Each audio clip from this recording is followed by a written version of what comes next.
Ong nhi đi xin ly yêu dĩ si Ong nhi đi đem một mong nhi đèn con cháu xin soi lì hắn hê xiang đo nhi trong dịch bụi có bi lời si cho tên hắn bởi xiong nhi nhi Ong nhi đi ngày chim kinh xiong nhi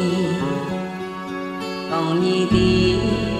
ngày oi đó nhi hay giết nhi mô xiao xì ngã xiêm ăn thìn chồng cháu xin cho cái bù duyên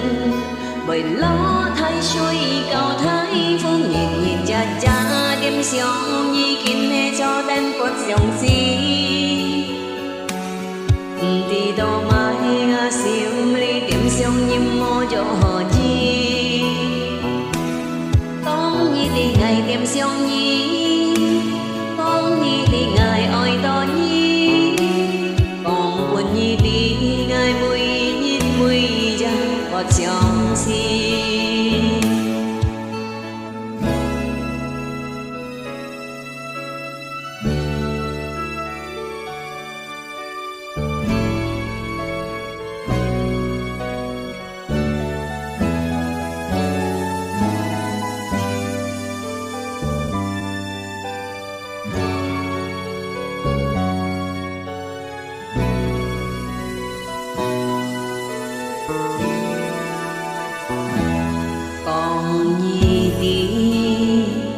ngày chim kinh xiong nhi